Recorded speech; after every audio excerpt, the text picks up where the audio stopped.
on the side and we'll see if it's correct in a moment. Also, while you're at it, write down what does or in probability mean, and we will see if you're correct. So I always say that probability is a different language of its own, and we always kind of have to translate it to maths, okay? So we're going to go by that and see what's going on here. So it says a fair spin is spun and a fair dice is flipped. What is the probability of getting a B and a 4? Well, we'll do it bit by bit. So probability of getting a B, let's just take a pen colour, yep, is 1 out of 3. Now 4 is only on one side of a fair dice. So fair means that all the chances are equal. So it's 1/3, 1/3, 1/3. And so probability of getting a 4th will be 1/6. What is the probability and? And in probability means to multiply. So numerator times numerator, denominator times denominator, and that's the probability. To look at it in a different way, here is all the possible options you could have. So you could get an A and then you can get a 1, an A and a 2, an A and a 3, and so on. Now, you could also do the same with B and C. These are called your sample spaces. Sample spaces are basically all the possible outcomes you can get.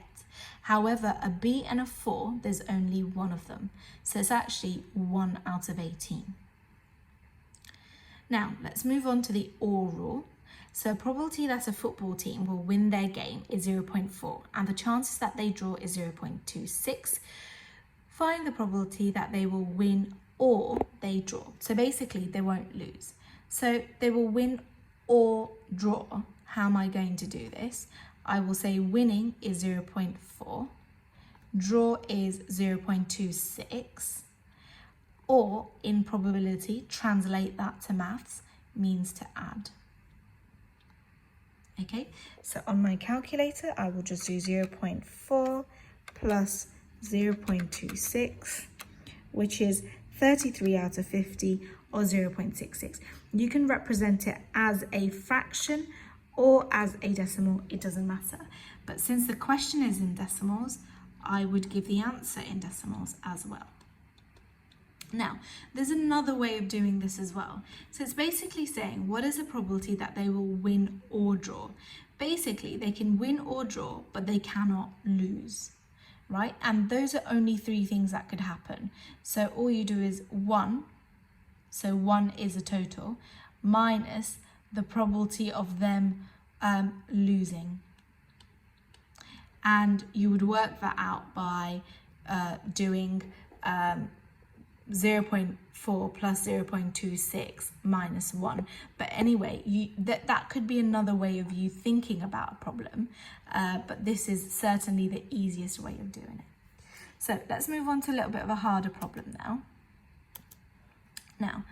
So try and do this problem on your own, and then pause this video and then we can look at it again. So it's saying, so I'm hoping you've now paused and trialed it again on your own.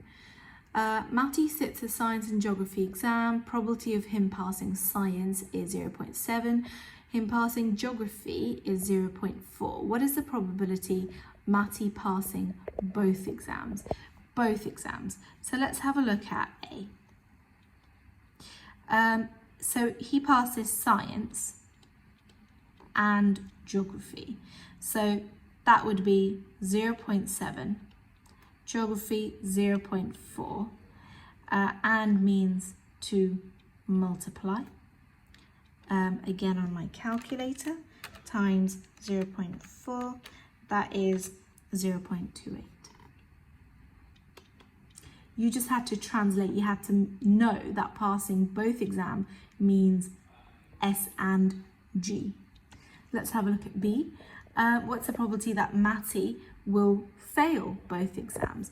Well, if he passes is 0.7, failing would be 0.3 because probabilities add up to 1. And failing both exams, passing geography 0.4, so failing's quite high at 0.6. On my calculator, 0.3 times 0.6, which is 0.18.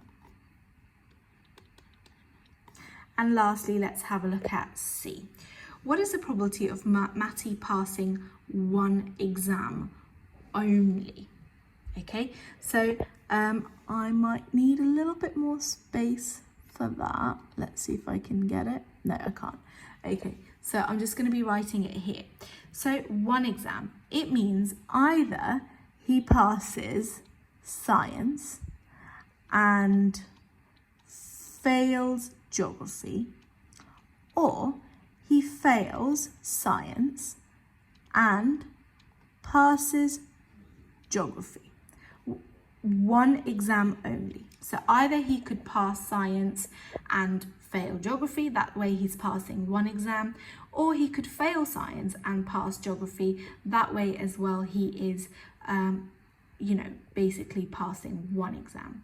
So I've decoded that into maths language. So S is 0.7, and means to multiply, failing geography 0.6. And I'm going to put that in a bracket because that's one expression. Or in maths means to add, failing science is 0.3, and means to multiply, passing geography is 0.4. And basically, I'm going to type all of that into my calculator. So you can see how I do it. So I've got a bracket 0.7 times 0.6. Add another bracket 0.3 times 0.4. And that gives me 27 over 50 or 0.54.